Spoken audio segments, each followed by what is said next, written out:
All right, let me ask you this. I have a child who is in rebellion and is now getting into trouble with the law. At what point do I kick him out of my house and let them go? I'm struggling with allowing God to work and showing them the love of Christ, but I'm now at risk with my job and the rest of my family because of their actions.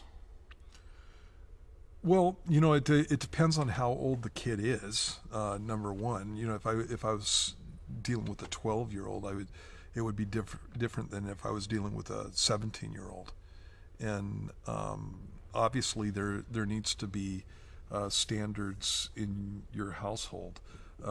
People need to be living up to biblical standards. The Bible talks about in the book of Ephesians that in the situation with a family, there's supposed to be a submission that takes place between the child and the parent, and so that's something that I've always used in my home. It says, this is out of Ephesians chapter 6 and verse 1. It says, "Children, obey your parents in the Lord, for this is right. Honor your father and mother, which is the first commandment with promise, that it may be well with you and you may live long on the earth." And then it says, "And you fathers, do not provoke your children to wrath, but bring them up in the training and admonition of the Lord." And so that's how a family is supposed to work. That's what it's supposed to look like.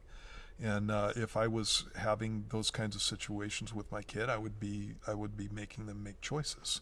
You're either going to live here and you're going to live according to the rules that we have going on in our home, or you're going to make a decision to live someplace else. And so, yeah, there's a point where that happens. I've done that with one of my kids too. And so it came down to making choices, and that's exactly what I did.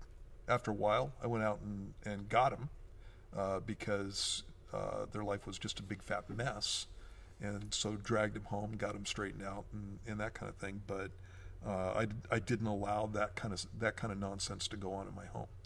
And so, yeah, I think there's a point. That's a matter of prayer, and a matter of what the situation is. I don't know. Obviously we don't Sure. have enough information to know Sure. the whole situation. And you know what? If you want some help with that, I would just encourage you to come in and talk to one of the pastors if you're in town here. And if you're not in town, you need to go talk to your pastor about this and get some wisdom on when that happens. Did the person say who they are, whether it's a mom or a dad? No. Okay. So a lot of times this stuff is happening in single parent homes, and that's a real struggle. And a lot of times what's happening is the kid is getting more influence from somebody on the outside than what's happening on the inside of the home, and some of that is just a hard situation because you're a single mom or a single dad or whatever. And that could be a hard thing. But for the specifics of that, I would be talking to somebody who knows the word and somebody who could counsel them. So, What do you say to parents? I've actually got into 2 conversations this past week with people that their kids are getting to that age where they're not 12 anymore, and they're approaching the age where they're making choices. Their free will is gonna come up, and there's not a lot of the parents can do about it. At least in the sense of like when they're 5, the tools that you have as a parent to control them versus when they're 18. What do you say to parents to encourage them when their kids are just in open rebellion and are going through that and trying to help their kid, but meanwhile they're watching them destroy their life? well, I'm pretty proactive about that kind of stuff, and so What do you mean by that? I don't stand back and watch kids destroy their lives. I get involved. And so they're, generally speaking, what would happen with my kids, whether it's my natural born kids. I had a girl that lived in our house when I was a high school youth leader, and she got kicked out of her home and she had no place to go, and so she lived with my wife and I. And I treated her like family. In fact, it's one of the things that I asked her. If you're going to live here, you're either going to rent and pay for your room and board, or you can live here for free, but then you're family, and that means you're going to be doing what I say. And so she picked the second, and so that's exactly what we did. Well, one day I'm driving around with my wife, and she was in high school, and she's supposed to be in school, and I see her driving down the road in her car, And so she happened to glance over at me, as she was driving by me, and I just waved at her.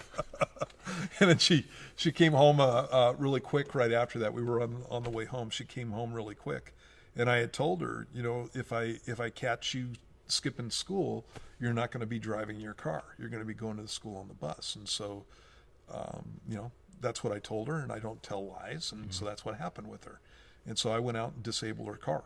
So there was, it's like I'm somewhat of a mechanic. I know what to do with cars. And so I disabled her car and took the parts away, and there was no way she was driving it. And so then she had to go to school on the bus. And she said, well, what if I get my friends to, take me to school? What if and what if, she did ask me these questions. What if I what if I take off with my friends? I go, if I find out that you're skipping class, I'll just go to school with you. She goes, well, will you work? And I said, I'll take off work and I'll walk you to every single class. I'll hold your hand, and she knew I would do it. And so, what she did was she did what I asked her to. And so went on with that. And, same thing with my kids. They get out of line, there's privileges that they have. And so my kids had cars, and so if they got out of line, you're not driving, you're going to ride the bus, and I don't care where you're going. And so, that kind of, there's all kinds of hurt you can put on a kid that just makes their life, it's consequences of actions. And so I would kind of plan those things out and figure out what needed to happen in those situations. When I was in high school, I specifically remember, I won't say his name because he still is in the Tri-Cities, but he was a class clown acting out, and his mom told him, if I get another report from your teacher, I'm coming to school with you. And of course that happened, and she went from class to class and sat with him right behind him for like a week. It was awesome. Yeah, that's pretty cool. Probably not for him though. Yeah. So I want to ask you though, in the people that are in my mind when I ask that to you, actually both of those families are adopted kids. And I'll phrase it like this: they came from a background that was just a lot more dark and were exposed to a lot more things, and so their rebellion is up a notch. Yeah. And they refuse to yield when you're doing those loving things and trying to teach them discipline and stuff, to the point where they're like accusing the parents of doing stuff to where it has to be checked out by law enforcement, or it just keeps going up. Yeah. What do you tell to those people who are in that situation? Well, I don't want to be condemning about this stuff, but I've had some, the rebellion that was in my household was not overt in the sense of just up in my face. Even when I gave my kid the choice of where they were going to live, there were tears involved and that kind of stuff, and they weren't trying to break the relationship with me and that kind of thing. And part of the reason for that is because of the way that I raised them. And this is for people with younger kids. If you have younger kids and you are letting them run your household, you have to think of what that person, you're making them into the person that they're going to be. And you have to think about what that person's going to be when they're 16, 17, and 18 years old. And when a 4-year-old is throwing themselves on the ground and screaming and yelling and trying to get their way, they can't get their way with me necessarily because I'm bigger than them. Well, when they're 16 and 17 years old, there's all kinds of stuff that can happen. Sure. And if I don't have a measure of respect from my children before the time when they're in their teenage years, you're just going to have a nightmare, and there's no getting around it. And you're gonna end up doing things with your kids that are, you never thought that you would get there. And so I think that a lot of times parents are way too lenient in the way that they allow their children to act. They need to act like civilized people. Basically, they don't get to do what they want. You have to think of who's going to take care of your children's discipline problems. It's either going to be you, the parents who love them, or it's going to be a teacher, or it's going to be a cop, or it's going to be a coach, or it's going to be somebody like that. And a lot of parents would rather that it was those people. and that's not reasonable. That's not a reasonable position. And if those people aren't taking care of them, then other kids are going to take care of them, and that's not going to be a good thing.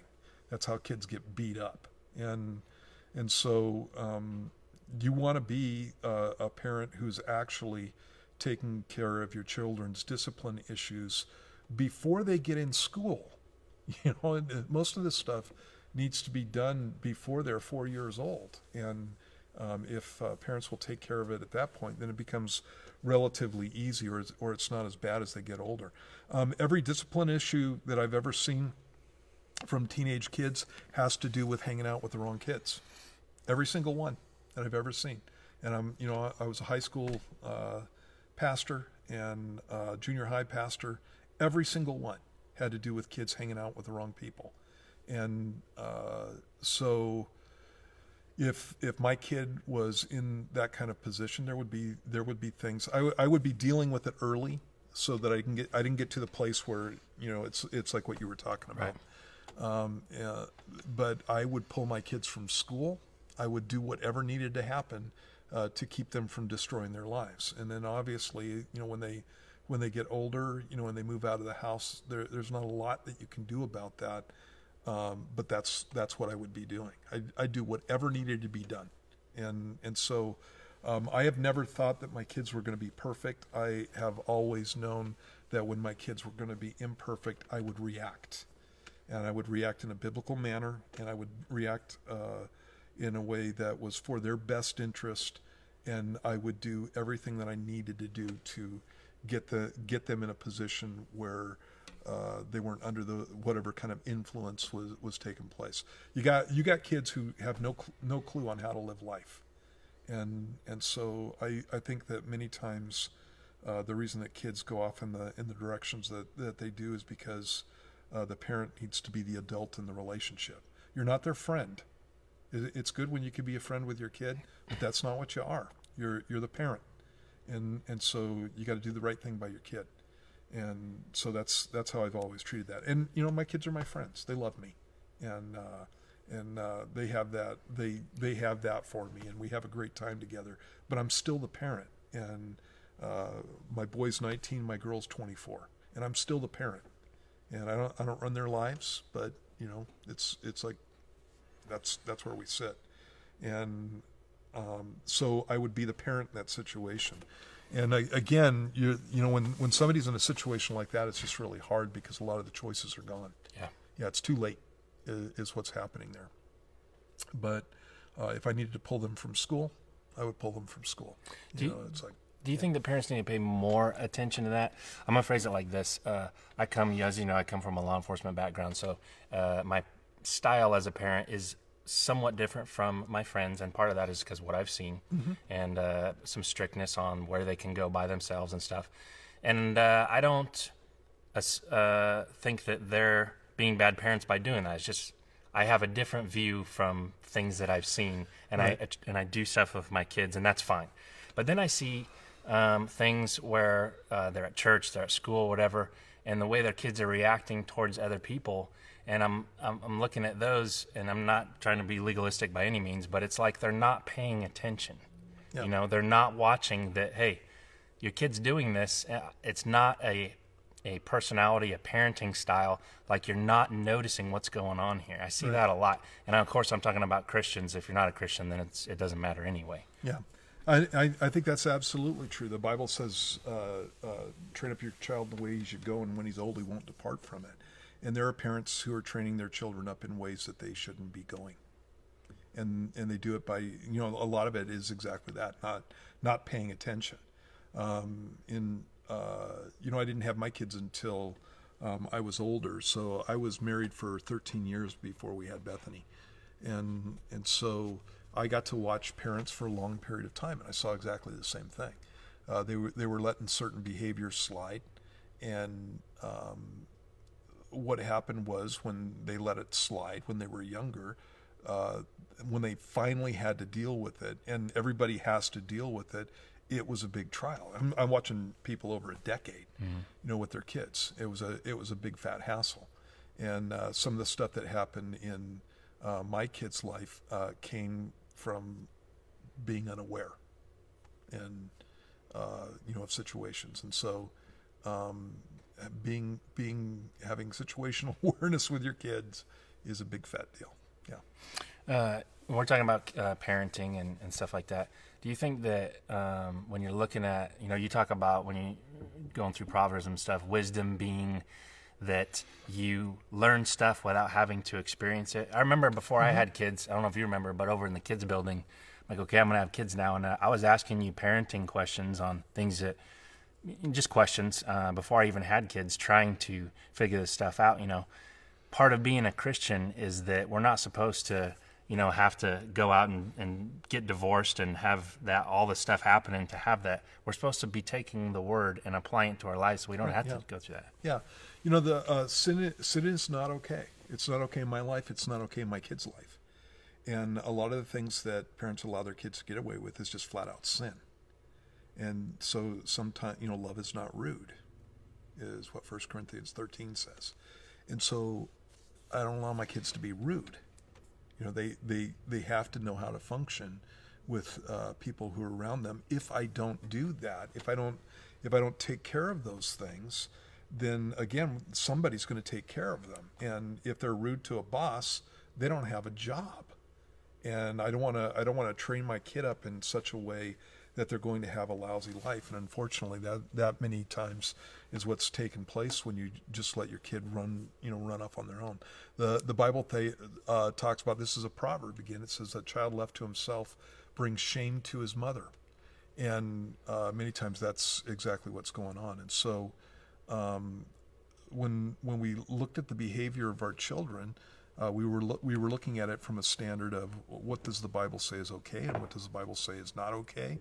And my kids need to live up to that standard, and I don't get to make an excuse for them because that's just not going to work. And so, I was paying attention to my kids when they grew up. There are times when, just talking about little kids, my kids are pastors' kids, and so everybody thinks that they have the option of raising them up, and so they got a lot of input from a lot of people, and that's okay. And I would talk with my kids about that, and the fact that they needed to be doing what I told them to do, and not what everybody in my fellowship told them to do. But on the other hand, they didn't need to be rude to people, and so there were times actually my son was pretty shy, and when he was growing up, you always get that thing where somebody talks to him and they kind of hide behind you, and they're or they do the thing when you're around them and stuff. And my kids just weren't allowed to do that. It's not that they didn't do it; they did, but they got corrected when that stuff went on. And it's like that with basically with every step along the way. I'm a Christian. I love Jesus more than anyone, and so I love Jesus more than my wife. And so there are things that just aren't allowed in my home, whether it's my wife or my children or me. They're not allowed. And so that stuff needs to be corrected. And so if I see a problem with a kid, with my kid, then I would correct it, early, is what Scripture says, so that it's less of a monstrous deal. And again, when I look at child rearing, I think that people need to have a long view on this. Again, what's happening with my kid when they're 4 and 5 and 6 years old is going to be exacerbated when they're in their teens, and really bad when they get into their 20s and 30s. And so I need to be taking care of it when they're young, when they're still moldable, and it actually makes the teenage years go a whole lot better. So, that's kind of an overview. Sure. But just the issue of sin. My kid is not allowed to sin. So the Bible teaches that God disciplines us for two things: rebellion and wrong attitudes. When you look at God's discipline of Israel in the wilderness, it was for those two things. And so when the people were in rebellion against God, obviously God's discipline came down. And when the people had wrong attitudes, moaning and griping and just having an attitude towards Moses, towards God, towards, so that's authority issues. All of those kinds of things. That's when the discipline of God would come down. Well, God knows how to raise people. He knows how how to raise children, and so I take most of my cues from that whole thing. I don't expect a 4-year-old to be able to act like an 8-year-old. Sure. You know, an 8-year-old, or well, let's put a little older than that. A 12-year-old knocking over his milk, because he's flailing his arms around, is something different than a 2-year-old knocking over his milk because he's flailing his arms around. It's two different things. The 12-year-old will get disciplined for that because that's ridiculous behavior on the part of a 12-year-old. It's not ridiculous on the part of a 2-year-old. And so we'd be having a talk with the 2-year-old about how to sit at the table, but the 12-year-old would get a whole different talking to, at that point. So, you raise, when you're disciplining a kid, it's based on how old they are, how much they can understand, and that kind of thing. And with most of the parents that I've seen raising their kids, your kids can understand way more than you give them credit for, and so you need to keep that in mind. And it's the best thing for the kid. Kids, when they have clear boundaries and they have good discipline, they're well adjusted. And that's how God's designed us. And so you radically love your kid. I don't know many people who have a problem with that. But you radically love your kid. You have clear boundaries. And when the boundaries are broken, there is clear discipline that needs to be effective in changing behavior. And that's what we're supposed to be doing. So. Okay.